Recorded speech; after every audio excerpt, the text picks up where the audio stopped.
আজকে আমাদের আলোচনার বিষয় হচ্ছে পেটের কালো রেখা অর্থাৎ কালো দাগ দেখে কিভাবে বুঝতে পারবেন গর্ভের সন্তানটি ছেলে নাকি মেয়ে। তবে মূল আলোচনা শুরু করার পূর্বে একটি কথা না বললেই নয়, যারা এখনও আমাদের চ্যানেলটি সাবস্ক্রাইব করেননি দেরি না করে এখনই সাবস্ক্রাইব করে ফেলুন এবং বেল বাটনে প্রেস করে রাখুন, যাতে করে নতুন কোনো ভিডিও আপলোড করার সাথে সাথে আপনি নোটিফিকেশন পেয়ে যান। আর যারা অলরেডি সাবস্ক্রাইব করেছেন তাদেরকে অসংখ্য ধন্যবাদ। গর্ভাবস্থায় প্রতিটি মা জানতে চায় তার গর্ভে ছেলে সন্তান রয়েছে নাকি মেয়ে সন্তান রয়েছে। এই বিষয়টি জানার জন্য গর্ভবতী মায়েদের আগ্রহের কোনো শেষ থাকে না, কারণ মা তার অনাগত সন্তানকে ঘিরে নানা ধরনের স্বপ্ন দেখতে থাকেন। তাছাড়া কেউ কেউ আবার আগে থেকেই নাম ঠিক করে রাখতে চায়, যার কারণে জন্মের পূর্বেই তার গর্ভে ছেলে সন্তান রয়েছে নাকি মেয়ে সন্তান রয়েছে তা জানতে চায়। ছেলে মেয়ে যাই হোক না কেন, সকল সন্তানের জন্য মায়ের ভালোবাসা কিন্তু একই থাকে। তারপরেও কৌতূহলবশত মন জানতে চায় গর্ভে ছেলে সন্তান রয়েছে নাকি মেয়ে সন্তান রয়েছে। গর্ভের সন্তান ছেলে নাকি মেয়ে তা কিন্তু আল্ট্রাসাউন্ডের মাধ্যমে সহজেই জানা যায়, কিন্তু আইনের বিভিন্ন বাধ্যবাধকতার কারণে ডাক্তার সাহেবগণ সহজেই বলতে চান না গর্ভের সন্তান ছেলে নাকি মেয়ে। যখন আল্ট্রাসাউন্ড মেশিনের প্রচলন ছিল না, তখন কিন্তু দায়মারা গর্ভবতী মহিলাদের বিভিন্ন লক্ষণ বা সংকেতগুলো দেখে বলে দিতে পারতেন গর্ভের সন্তান ছেলে নাকি মেয়ে। দেখা যেত অনেক ক্ষেত্রেই দায়মাদের কথাগুলো সত্য হতো। ছেলে হোক কিংবা মেয়ে হোক, মন খারাপ করা যাবে না। আপনার ছেলে হবে না মেয়ে হবে সেটা সম্পূর্ণ আল্লাহ রাব্বুল আলামিনের হাতে। আপনার জন্য যাহা মঙ্গলজনক আল্লাহ রাব্বুল আলামিন আপনাকে তাই দিয়েছেন। আল্লাহ রাব্বুল আলামিন যাকে ইচ্ছে ছেলে সন্তান দান করেন, আবার যাকে ইচ্ছে মেয়ে সন্তান দান করেন। যাকে ইচ্ছে ছেলে মেয়ে উভয় দান করেন, আর যাকে ইচ্ছে কিছুই দান করেন না। কাজেই কোনো অবস্থাতেই মন খারাপ করা যাবে না। সবসময় আল্লাহ রাব্বুল আলামিনের কাছে সুস্থ, সুন্দর এবং নেক সন্তান চাইতে হবে। তো এখন আমরা আমাদের মূল আলোচনায় চলে যাব। প্রায় সকল গর্ভবতী মহিলাদের পেটের উপর একটি গাঢ় রঙের লাইন বা রেখা দেখা যায়। এই লাইন বা রেখাটি এক এক গর্ভবতী মায়েদের ক্ষেত্রে এক এক রকম হয়ে থাকে। কারো ক্ষেত্রে লাইন বা রেখাটি হালকা দেখা যায়, আবার কারো কারো ক্ষেত্রে গাঢ় দেখা যায়। কারো কারো ক্ষেত্রে স্পষ্ট দেখা যায়, আবার কারো কারো ক্ষেত্রে অস্পষ্ট দেখা যায়। যাই হোক, এই লাইন বা রেখাটি যদি পেটের একদম নিচ থেকে নাভি পর্যন্ত স্পষ্ট দেখা যায়, তাহলে ধারণা করতে পারেন আপনার গর্ভে কন্যা সন্তান রয়েছে। আর এই রেখা বা লাইনটি যদি পেটের একদম নিচ থেকে নাভি ক্রস করে পাঁজরের কাছাকাছি চলে যায়, তাহলে ধারণা করতে পারেন আপনার গর্ভে পুত্র সন্তান রয়েছে। গর্ভবতী মায়েদের এই রেখা বা লাইনটি নাভি থেকে যত বেশি উপরে উঠবে, তার ছেলে সন্তান হওয়ার সম্ভাবনা তত বেশি থাকবে। তাছাড়া অনেকেই বলে থাকেন গর্ভবতীর পেটের এই লাইনটি যদি স্পষ্ট হয়, তাহলে মেয়ে সন্তান হওয়ার সম্ভাবনা বেশি থাকে। আর এই লাইনটি যদি অস্পষ্ট হয়, তাহলে ছেলে সন্তান হওয়ার সম্ভাবনা বেশি থাকে। কারো কারো ক্ষেত্রে যদি এই লাইন বা রেখাটি দেখা না যায়, তাহলেও ধারণা করতে পারেন গর্ভে ছেলে সন্তান রয়েছে।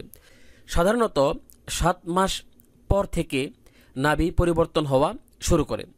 সবার ক্ষেত্রে নাভির এই পরিবর্তনটা আসে না। কারো কারো ক্ষেত্রে আসতে পারে, আবার কারো কারো ক্ষেত্রে নাও আসতে পারে। এই পরিবর্তনটা এক এক গর্ভবতী মায়েদের ক্ষেত্রে এক এক রকম হয়ে থাকে। কারো কারো ক্ষেত্রে গর্ভাবস্থার বয়স যখন 9 মাসের শেষের দিকে থাকে, ঠিক তখনই এই পরিবর্তনটা আসে। এই বিষয়টি সম্পূর্ণটা নির্ভর করে গর্ভবতীর বডি স্ট্রাকচার এবং লাইফ স্টাইলের উপর।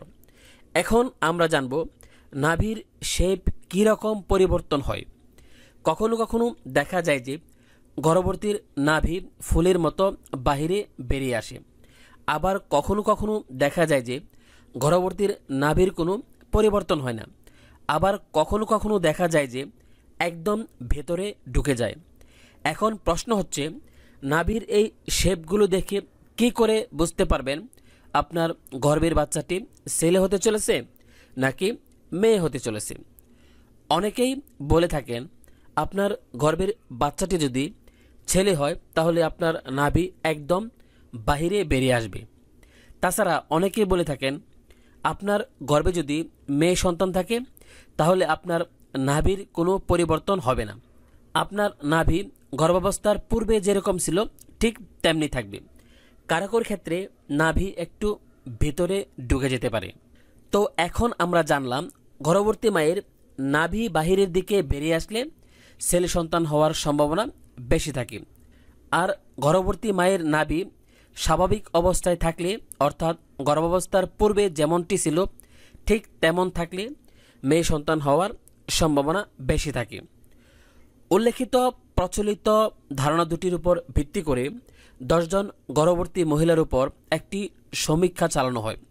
সমীক্ষা চালিয়ে এক অবাক করা ফলাফল পাওয়া যায়। ফলাফলটি হচ্ছে কারো কারো ক্ষেত্রে দেখা যায় যে প্রথম সন্তানটি গর্ভে থাকা অবস্থায় তার নাভি ফুলের মতো বাহিরে বেরিয়ে এসেছিল এবং সে ধারণা করেছিল তার ছেলে সন্তান হবে। ঠিক তার ছেলে সন্তান জন্ম নিয়েছিল। আর এই মহিলা যখন দ্বিতীয়বার গর্ভবতী হয় তখন দেখা গেল আবারও তার নাভি বাহিরে বেরিয়ে আসলো এবং সে ধারণা করল আবার তার ছেলে সন্তান হতে চলেছে। কিন্তু ঠিক 3 মাস পর তার কন্যা সন্তান জন্ম হয়েছিল।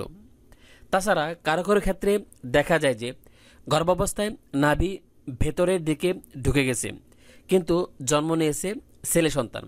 আবার কারো কারো ক্ষেত্রে দেখা যায় নাভি বাহিরের দিকে বেরিয়ে এসেছে কিন্তু জন্ম নিয়েছে মেয়ে সন্তান। নাভি বাহিরে বেরিয়ে আসলে ছেলে সন্তান জন্ম হবে আর নাভি ভেতরে ঢুকে গেলে মেয়ে সন্তানের জন্ম হবে, তা কিন্তু শতভাগ সত্য নয়। আপনার ছেলেও হতে পারে আবার মেয়েও হতে পারে। এগুলো প্রচলিত ধারণা। এই ধারণাগুলো কারো কারো ক্ষেত্রে মিলে যেতে পারে আবার কারো কারো ক্ষেত্রে নাও মিলতে পারে। তবে এগুলো বহুকাল থেকে চলে আসা প্রচলিত ধারণা মাত্র। এই ধারণাগুলোর বৈজ্ঞানিক কোনো ভিত্তি নেই। কারো কারো ক্ষেত্রে ধারণাগুলো সত্য হয় আবার কারো কারো ক্ষেত্রে সত্য নাও হতে পারে। এই ধারণাগুলোকে কখনোই শতভাগ সত্য বলে ধরা যাবে না।